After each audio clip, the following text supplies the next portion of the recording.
제가 미국에서 신학교 다닐 때 설교학 시간에 한 교수님이 설교란 무엇이냐, 우리 목사들은 설교를 할 때 어떤 목적, 어떤 목표를 가지고 해야 되느냐 가르쳐 주신 그 문구가 아직도 저는 20년도 훨씬 지난 지금인데 아직도 기억에 남아서 오늘 좀 여러분에게 소개시켜 드리고자 합니다. 설교의 목적과 그리고 지금 우리가 쭉 읽어나가고 있는 예언서의 목적이 똑같습니다. 한번 좀 보여주시겠습니까? 자, 이 설교의 역할, 하나님은 여러분에게 설교자를 왜 보내시고 또 성경 가운데 특별히 예언서를 우리에게 왜 주셨는가? 크게 두 가지입니다. 여러분, 예언서 읽으실 때 참 어려우셨죠? 이 두 가지 메시지만 잘 잡아가시면 방향을 잃지 않습니다. 자, 가장 먼저 설교는 왜 한다고요? Afflicting the comfortable, 평안한 자를 괴롭게 하는 게 설교래요. 아멘이 되십니까? 근데 동시에 이게 이제 언어 유희인데요. Comforting the afflicted, 뭐라고요? 괴로운 자를 평안하게 하는 게 설교래요. 자, 선지자가 인생을 평안하게 평탄하게 별 문제 없이 살아가는 사람들은 어떻게 한대요? 하나님의 말씀을 전하면서 괴롭게 한대요. 다른 말로 하면 뭘까요? 여러분, 그렇게 살면 안 됩니다. 지금 여러분은 평안하다 하지만 당신들의 지금 인생은 결코 평안한 것이 아닙니다. 임박한 하나님의 뭐가 있어요? 심판이 있으니까 그러므로 뭐 하십시오?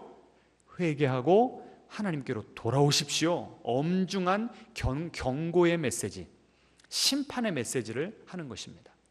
제가 그래서 지난주에 그런 설교를 했어요. 여러분 기억나시죠? 왜 이렇게 썰렁하세요? 기억나시죠? 그 어떤 어머니가 의과대학 다니는 아이가 자기 아들이 마약 유포하다 걸렸잖아요. 그래서 그 재판관에게 뭐라고 말했다고요? 형량을 길게 주셔서 아이가 그 감옥에서 철저하게 자기 죄를 뉘우치고 회개하고 하나님 만날 수 있는 기회를 주십시오, 이렇게 말했다고 그러잖아요. 이게 바로 예언자적인 메시지인 줄 믿으시기 바랍니다. 이 예언자적인 메시지가 뭐였다고요? 평안한 사람을 괴롭게 하는. 근데 메시지는, 설교는 그런 내용만 있는 것이 아닙니다. 두 번째로는 뭐라고요? 괴로운 자를 평안하게 해준대요. 괴롭다는 건 뭘까요? 하나님의 징계를 받아서 아니면 이해를 하지 못하는 그런 고난 때문에 내 인생이 망가진 겁니다. 허물어진 겁니다. 하나님께서 뽑아내신 거예요. 그러니 내 인생이 얼마나 고달프고 힘들고 수치스럽습니까? 속으로 내 인생 이렇게 끝나는 거 아닌가? 근데 그런 인생에게 찾아오셔서 하나님께서는 뭐라고 말씀하신다고요? 어떤 내용의 메시지를 전해주신대요? 평안을 전해주신대요. 자, 이때 평안이라는 건요, 얼마나 힘들어, 공감해 주는 정도로 끝나는 것이 아닙니다.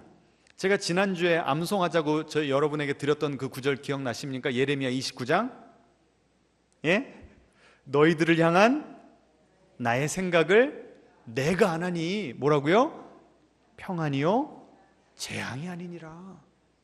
지금 내 인생이 다 허물어진 사람들에게 찾아오셔서 뭐라고 말씀하신다고요? 나는 너희 죽이려고 이런 아픔을 허락한 것이 아니야. 나는 너희에게 뭘 줄 거다? 평안. 이때 평안이 히브리어로 뭡니까? 샬롬이에요. 샬롬. 우리 앞뒤자로 인사하겠습니다. 하나님이 우리에게 샬롬을 주십니다.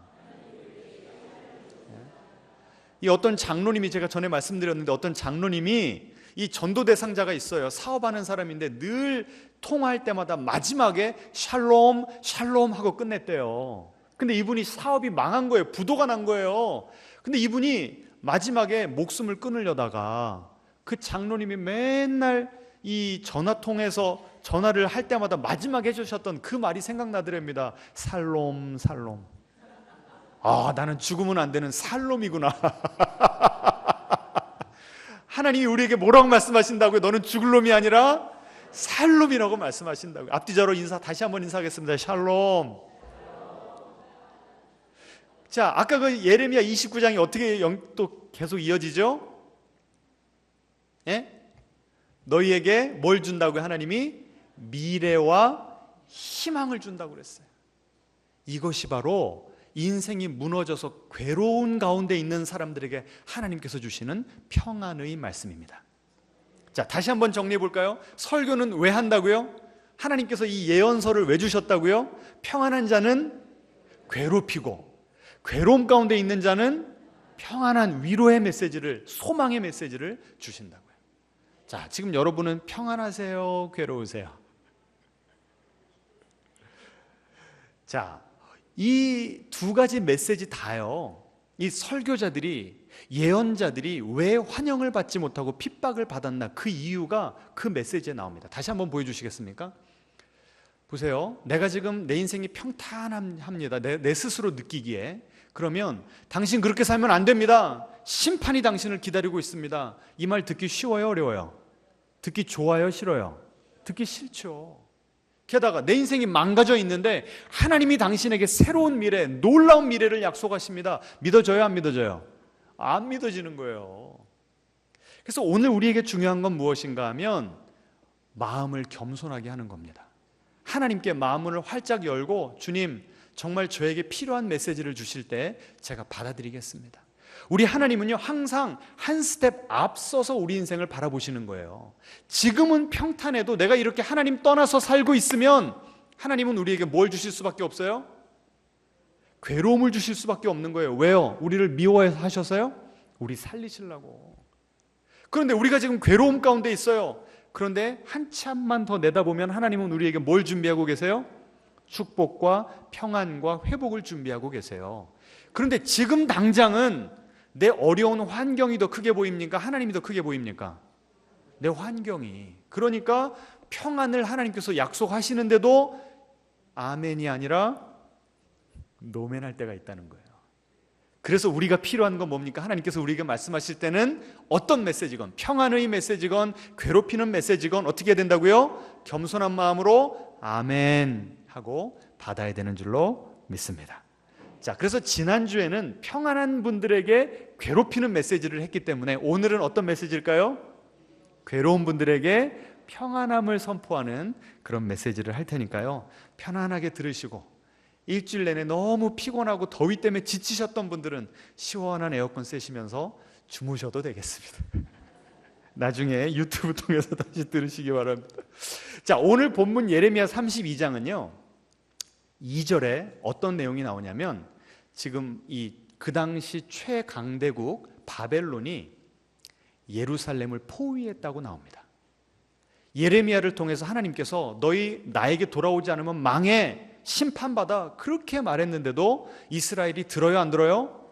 안 들어요. 그러니까 진짜 이제 임박한 하나님의 진노, 하나님의 심판이 임한 겁니다. 그리고 하나님이 거기다가 확인 사살을 합니다. 너희들 반드시 멸망할 것이고 바벨론을 이기지 못할 거야.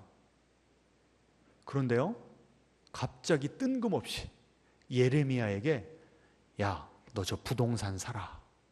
여러분, 성경에 이런 내용이 있는 거 아셨어요? 하나님이 뭘 명령하셨다고요? 땅 사라고. 너무 뜬금없는 명령을 하신 거예요. 보세요. 이때 그 32장의 역사적인 그 시기가 BC 587년입니다. 예루살렘이 멸망하고 성전이 회파된 해가 BC 586년이에요. 그러니까 엄청난 이 민족적인 트라우마, 이 국권을 상실하고 왕위가 폐위되는 이런 기가 막힌 일이 일어나기 불과 몇 개월 전에 하나님께서 너 땅 사라 하시는 거예요. 자, 여러분 같으면 그 땅 사시겠어요, 안 사시겠어요? 그 땅 사봤자 곧바로 누구에게 뺏겨요? 바벨론에게 뺏기잖아요. 그런데 하나님이 땅을 사라고 말씀하시는 거예요. 자, 그래서 당황한 예레미야가 이렇게 말합니다. 같이 읽어보죠. 주 여호와여, 주께서 내게 은으로 밭을 사며 증인을 세우라 하셨으나 이 성은 뭐라고요? 갈대아인, 다시 말하면 바벨론의 손에 넘긴 바 되었나이다. 아니, 하나님, 곧바로 이제 우리가 멸망한다고 하면서 왜 땅을 사라고 하십니까? 이해가 안 돼요. 당황스러워요. 자, 그런데 예레미야가 순종했을까요, 안 했을까요? 했어요. 왜 그랬는가? 그 근거가 여기 나옵니다. 그 다음이요, 같이 읽겠습니다. 주께서 큰 능력과 펴신 팔로 천지를 지으셨사오니 주에게는 할 수 없는 일이 없으시니이다. 아멘. 하나님은 천지 만물을 말씀으로 창조하신 분이래요. 그 하나님이 이스라엘을 창조하시고 여기까지 인도하셨는데 이스라엘이 범죄함으로 하나님이 이스라엘을 치셔서 우리가 땅을 잃어버리는 거라면 그 땅을 회복시키고 되찾게 하실 분도 누구밖에 없어요? 하나님밖에 없는 거예요. 그러니 하나님께서 멸망하신다고 하면 멸망하는 거고, 하나님께서 땅을 사라 하면 뭐 해야 되는 거예요? 사야 되는 거죠. 다시 말하면 이 예레미야가 붙잡았던 하나님의 말씀이 바로 맨 밑에 줄이에요. 다시 한번 읽어보죠. 주에게는 할 수 없는 일이 없으시니이다. 자, 앞뒤자로 인사하겠습니다. 주에게는 할 수 없는 일이 없으시니이다. 오늘 우리가 붙들어야 될 말씀이 이겁니다. 여러분 정말 이 말씀 믿으세요?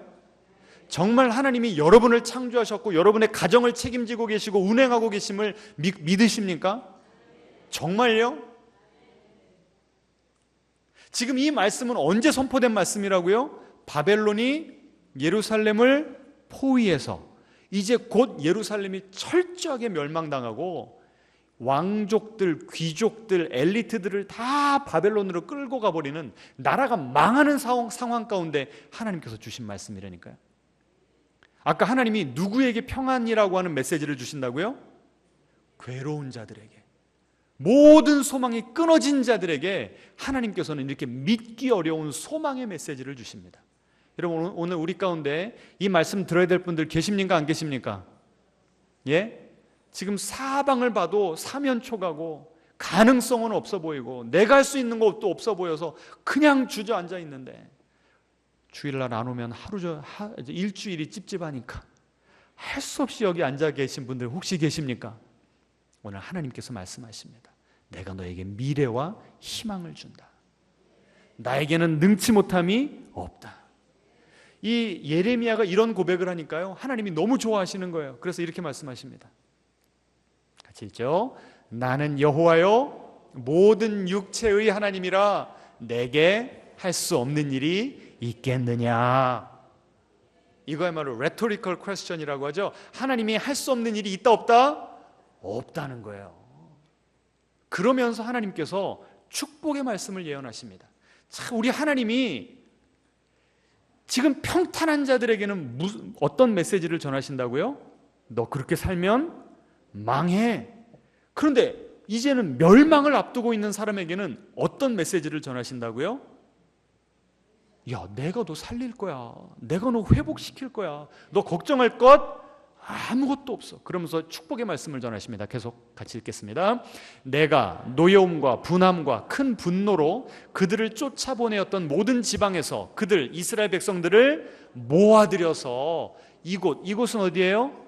가나안 땅, 하나님의 약속의 땅 본토로 돌아오게 하여 안전히 살게 할 것이라. 계속이요. 그들은 내 백성이 되고 나는 그들의 하나님이 될 것이며 내가 그들에게 복을 주기 위하여 그들을 떠나지 아니하리라. 아멘. 여러분 신앙생활하다 보면 지칠 때가 있어요 없어요? 있잖아요. 그럴 때 이런 말씀 붙드셔야 됩니다. 너무 좋지 않아요? 다시 한번 읽겠습니다. 그들은 내 백성이 되겠고 나는 그들의 하나님이 될 것이며 내가 그들에게 복을 주기 위하여 그들을 떠나지 아니하리라. 이때 우리가 떠올라야 되는 이 복음성가가 있죠. 뭐죠? 반드시 내가 너를 축복하리라. 얼마나 좋아. 여러분 이런 찬양은 누가 불러야 된다고요? 지금 내 인생이 너무 평탄하고 등 따숩고 배부른 사람들이 불러야 될 찬양이에요? 아니에요. 지금 이렇게 깨어진 상황, 관계, 어려운 경제, 내 아픈 몸, 이런 건 하나님도 어쩔 수 없어. 냉소주의와 부정적인 생각에 꽉 사로잡혀 있는 우리의 영혼에 이런 하나님의 말씀을 들려줘야 됩니다. 아멘. 그런 찬양을 불러야 되는 줄로 믿으시기 바랍니다. 한 구절 더 있어요. 같이 읽죠. 내가 기쁨으로 그들에게 복을 주되 분명히 나의 마음과 정성을 다하여 그들을 이 땅에 심으리라. 우리가 지난주에 살펴봤죠. 하나님은 어떤 분이시래요? 심어놓은 것을 뽑아내는 분이시라고 그랬잖아요. 이런 메시지는 누구에게 필요하다? 평안한 사람들에게. 그런데 내가 정성껏 기쁨으로 너희들을 다시 심으리라. 이건 누가 들어야 될 말씀이라고요? 괴로운 자들이 들어야 될 말씀이에요. 앞뒤자로 인사하겠습니다. 하나님께서 다시 심으실 것입니다. 여러분, 이런 말씀 들으시면서 정말 아멘 하고 이렇게 받아들여지세요? 아니면 자꾸 이렇게 좀 튕겨 나가면서 아유, 그렇게 하실 거면 진작하지, 지금까지 아무것도 안 해놓고서 말만, 하나님은 맨날 말만. 솔직히 이런 거부 반응 드시는 분들 혹시 계십니까? 이 성서학자들은요, 아까 우리가 읽었던 그 32장 27절, 나는 여호와여 모든 육체의 하나님이라 내게 할 수 없는 일이 있겠느냐, 이 말씀을 읽을 때 많은 성서학자들이 어떤 구절과 연결을 시키냐면 창세기에 있는 아브라함 사라와 연결시켜요. 한번 보여주시겠습니까? 창세기 18장 14절 같이 읽습니다. 여호와께 능하지 못한 일이 있겠느냐, 기한이 이를 때에 내가 네게로 돌아오리니 사라에게 아들이 있으리라. 자, 그 밑에 예레미야 32장에 할 수 없는 일이 있겠느냐, 그리고 창세기 18장 14절에 능하지 못한 일이 있겠느냐, 똑같은 히브리 단어가 쓰여 있습니다. 지금 예레미야에게 이런 말씀을 하시면서 하나님은 언제적 생각을 하시는 거예요? 아브라함과 사라에게. 아브라함이 몇 살 때? 100살 때 아기 주신 그 사건을 염두에 두고 계시다는 거예요.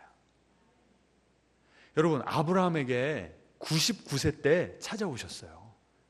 내가 너로 큰 민족 이루게 할 거야. 그 다음에 이런 약속의 말씀을 주십니다. 내가 너로 큰 민족을 이루겠다고 하니까 아브라함이 이렇게 반응해요. 같이 읽죠?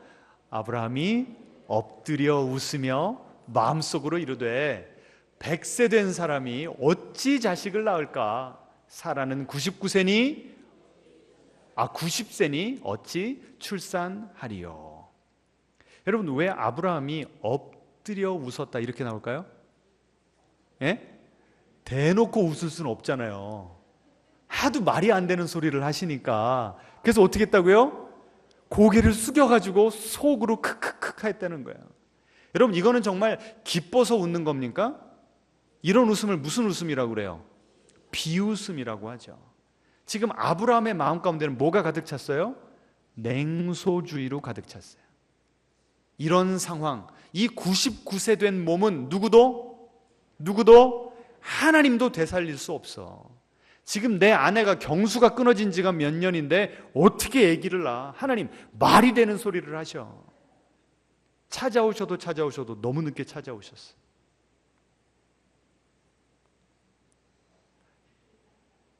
저를 비춰주세요. 근데요, 이 창세기 17장, 저 말씀이 들어있는, 이 아브라함의 의심이 들어있는 저 창세기 17장의 구조를 잘 보시면요, 저 아브라함의 의심을 두고 앞에 하나님의 언약의 말씀이 나옵니다. 내가 너희로 너의 가정을 통해서 큰 민족을 이루게 하리라. 그러니까 너 할례 받아라. 너 나랑 언약을 갱신하자. 그리고 아브라함이 코웃음 쳤습니다. 그런데 하나님께서 또다시 약속을 확신시켜 주세요. 그러니까 아브라함이 마지못해서 99세에 스스로에게 할례를 행합니다. 다시 말하면 17장이 이 아브라함의 의심을 중심으로 처음과 끝이 뭘로 가득 차 있어요? 하나님의 약속의 말씀으로 가득 차 있어요. 이 구조가요, 얼마나 은혜가 되는지 모릅니다. 다시 말하면 나의 의심을 누가 둘러싸고 계시다고요? 하나님이 당신의 신실한 언약으로, 당신의 신실한 말씀으로 둘러싸고 있어요. 만약에 하나님이 야, 너 나 의심했어, 내가 너에게 놀라운 일을 행하려고 했는데 취소! 하나님은 그러시면 어떻게 할 뻔했어요? 여러분, 우리가 하나님 의심합니까? 아니면 항상 100% 신뢰합니까? 의심하죠. 그런데 하나님의 신실하심은요, 우리의 의심을 뛰어넘는 줄 믿으시기 바랍니다. 따라해 보십시오. 하나님은 우리의 의심을 초월하여 역사하십니다. 아니, 이렇게 놀라운 은혜를 주셨으면 그냥 그 다음 해에 아기 주시면 되잖아요. 그런데 사라를 또 찾아가세요. 자, 사라를 찾아가셔서 똑같은 말씀을 하시니까 부부가 오래 살다 보니까 어떻게 됐어요? 닮아요. 자, 사라의 반응을 좀 보여주시겠습니까? 같이 읽죠. 사라가 속으로 웃고 이르되 내가 노쇠하였고 내 주인도 늙었으니 내게 무슨 즐거움이 있으리요. 믿었어요? 안 믿었어요? 안 믿었어요. 둘 다 지금 냉소주의, 하나님을 향한 이 서운함, 이게 너무 지나쳐서 이제는 하나님에 대한 어떠한 기대도 없는 상황이 되어버렸어요. 그런데 하나님께서 이 누구예요? 사라가 속으로 한 말을 그대로 인용을 하십니다. 너 이런 생각했지? 저는 그 구절을 읽을 때요 가슴이 뜨끔합니다. 뭘 조심해야 돼요? 뭘 조심해야 돼요? 말만 조심할 것이 아니라, 말이 아니라 하나님은 뭘 꿰뚫어 보신다고요? 내 생각, 내 마음을 꿰뚫어 보세요. 그러니까 말만 조심하면 안 되고 뭐도 조심해야 됩니까? 생각도 조심해야 돼요. 앞뒤자로 인사하겠습니다. 생각도 조심해야 됩니다. 우리 마음에 이 모니터기를 하나 설치해 놓고 부정적인 생각, 하나님의 약속의 말씀을 의심하려는 생각이 들면 어떻게 해야 돼요? 빨리빨리 그 잡초들을 뽑아내버려야 돼요. 이것이 영적 전쟁의 승리의 비결인 줄 믿으시기 바랍니다. 사라도 이렇게 안 믿는데 그때 하나님께서 주신 말씀이 이겁니다. 18장 같이 읽죠. 여호와께 능하지 못한 일이 있겠느냐. 기한이 이를 때에 내가 내게로 돌아오리니 사라에게 아들이 있으리라. 이때 주신 말씀이에요. 야, 어떻게 너희는 나를 그렇게 못 믿냐. 내가 이룰 테니까 그때 보고 미안하면 회개해라. 하나님께서 말씀하시는 거예요. 여러분, 이런 하나님 너무 좋지 않아요? 아멘 좀 해보세요. 정말 우리가 제대로 믿어야만 역사를 일으키신다면, 그럼 우리 가운데 이런 하나님의 신실하심을 경험할 사람이 몇 명이나 있겠냐고요. 그래요, 안 그래요? 나는 의심하는데 하나님께서 당신의 신실하심을 우리 인생 가운데 증명하실 줄로 믿으시기 바랍니다. 다시 한번 앞뒤자로 인사하겠습니다. 하나님께는 능치 못할 일이 없습니다. 그 능치 못함은요, 단지 99세, 90세 이 노년에 아기를 주셨다는 데 있지 않습니다. 내 마음은 여전히 의심으로 가득 차 있는데, 불신으로 가득 차 있는데도 그럼에도 불구하고 나를 사용하셔서 당신의 놀라운 부활, 새 생명의 역사를 일으키시는 그 하나님의 마음이 바로 하나님의 능력인 줄 믿으시기 바랍니다. 자, 여기까지만 하고 딱 설교를 끝내면 너무 좋겠는데, 제가 오늘 이 예레미야 32장의 말씀을 다시 한번 묵상을 해봤습니다. 하나님이 예레미야에게 뭐 사라고 그랬다고요? 땅 사라고 그랬어요. 그런데 지금 그 시기가 언제라고요? 예루살렘이 멸망하기 불과 몇 개월 전. 그리고 하나님의 예언의 말씀에 따라서 이스라엘 백성들이 바벨론에 몇 년 동안 포로로 끌려가 있는 줄 아세요? 유배 생활을 몇 년 한 줄 아세요? 70년.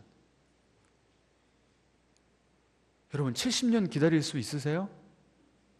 하나님이 반드시 축복 주신다고 약속을 하셨어요. 아멘 했어요. 근데 하나님이 조그만 글씨로 그런데 70년 후에 여러분, 기다리실 수 있으세요? 이걸 묵상하니까요, 막 하나님의 능력에 대한 묵상을 할 때는 막 풍선처럼 제 마음이 불어오르다가 70년 소리가 들리니까 푹 하면서 이 풍선에 바람 빠지듯이 근데요, 이게 케이스 바이 케이스입니다. 아브라함과 사라에게는 하나님이 몇 년만 기다리면 된다고 하셨어요? 1년. 예레미야에게는 몇 년? 70년. 지금 여러분에게는 하나님이 몇 년 남았다고 하실까요? 아무도 몰라. 하나님만이 아셔, 하나님만이. 그래서 제가 여기까지 생각이 가니까요, 그 다음에 들었던 그 질문이 뭐냐면, 하나님의 그 축복의 때가 반드시 있는데 우리 인생을 풀게 뭐라고 그래요, 이게? 좀 풀어주시고, 좀 문제가 해결되게 해주시고, 우리 환경을 변화시켜 주시고, 우리를 영광스럽게 하실 날이 반드시 오는데, 그날을 기다리기까지 우리는 어떻게 살아야 되나? 이게 마지막 질문이더라고요. 자, 여기에 대한 답을 우리 앞뒤자로 한번 따라하면서 인사해 보겠습니다. 심겨진 곳에서 꽃 피웁시다. 뭐라고요? 지금 하나님이 이스라엘 백성을 어디다가 심기셨어요? 바벨론에다가. 가나안 본토에서 뽑아가지고 어디다가요? 바벨론에다가 새로 심으셨잖아요. 그러면 실망이 되는 거죠. 내 삶의 터전을 잃어버렸잖아요. 내가 얼마나 이 사업을 일구려고, 이 가정을 일구려고 애를 썼는데 하나님이 그거 다 뽑아버리시고 다 허물어뜨리시고 바벨론에다가 지금 새로운 인생을 시작하라고 하니 쉽겠어요? 어렵겠어요? 너무 어려운 거죠. 그래서 어떤 사람들은요, 거짓 선지자의 말씀을 가스펠로, 이 복음으로 믿었습니다. 어떤 거짓 선지자들이 뭐라고 얘기했냐면, 여러분 걱정하지 마세요. 2년만 있으면 본토로 돌아갑니다. 그 말씀 성취됐어요? 안 됐어요? 안 됐어요. 근데 많은 사람들이 신락 같은 무언가 소망을 잡고 싶으니까 그 말씀을 붙들었다고요. 그런데 2년이 됐습니다. 그런데 어떤 소식이 들려요? 예루살렘과 성전이 다 회파됐다. 그리고 돌아갈 수 있는 기미가 전혀 보이질 않는 거예요. 그러면 그 얄팍한 소망, 긍정주의를 붙들고 있었던 사람들은 어떻게 돼요? 완전 인생이 망가지는 거예요. 그래서 소망을 붙들고 있었던 사람들이 저 절망의 나라까지 떨어지는 겁니다. 많은 사람들이요, 그 사이를 오가요. 주식 이거 종목 잡으면 엄청 오른대더라. 부동산 여기 사면 엄청 오른대더라. 그 얄팍한 소망을 우리가 붙들고 살잖아요. 근데 그거 해봐도 왜 나는 꼭 막차냐, 이런 분들 계시잖아요. 꼭 하면 손해를 봐.